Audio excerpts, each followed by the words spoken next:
আশা করে আসে মানুষ প্রবাসের মাটিতে, কিন্তু সবার আশা কি সফলতা হয়?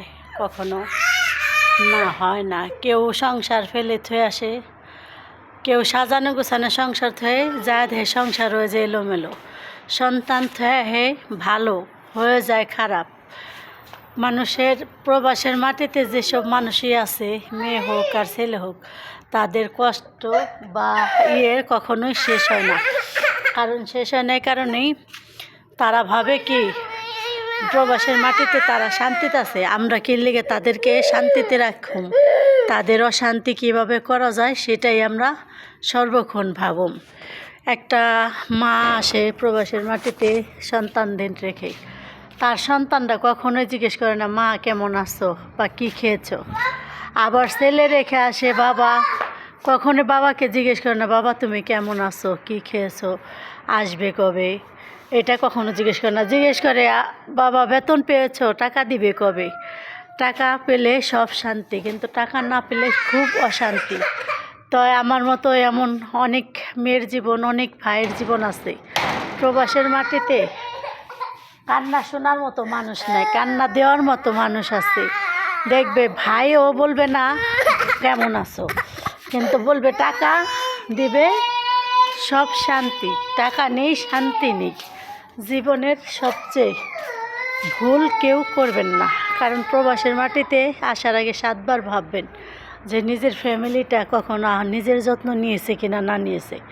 কখনোই নিজের সন্তান ভাই বোনের ভালো রাখা, ভালো থাকার জন্য কখনোই প্রবাসের মাটিতে কেউ আসবেন না। কারণ সবাইকে ভালো রাখতে গিয়ে নিজেই একদিন দেখবেন হারিয়ে গেছেন, অচেনা সাগরে ডুবে গেছেন। কারণ আপনি ভালো থাকতে পারবেন না, কারণ তারা আপনাকে ভালো থাকতে দিবে না। ভালো থাকা মানে সবাই সবার খবর নেওয়া বা ভালো রাখা, কিন্তু ভালো থাকতে কেউ দেয় না। প্রবাসের মাটিতে কোনো ভাই বা বোন কেউ শান্তিতে নেই, কারণ শান্তি নেই। তাদের আছে নীরব কান্না, নীরব যন্ত্রণা, অশান্তি আর যন্ত্রণার শেষ ছাড়া কিছুই নেই। তাই বলবেন আমিও সুখী নেই, আমিও অশান্তিতেই আছি। আমিও যে আমার মেয়েদের রেখে আসছি, আমাকে যে জিজ্ঞেস করে মা তুমি কেমন আছো, না কখনোই জিজ্ঞেস করে না।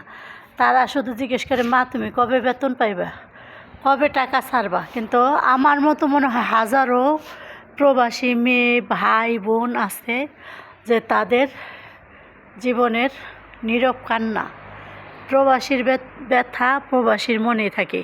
হয়তো কোনো একদিন আমিও আমাদের সন্তানরা যা আমাদের সাথে করে, হয়তো এমনও আছে এই প্রবাসের মাটিতেই আমাদের চলে যেতে হতে পারে।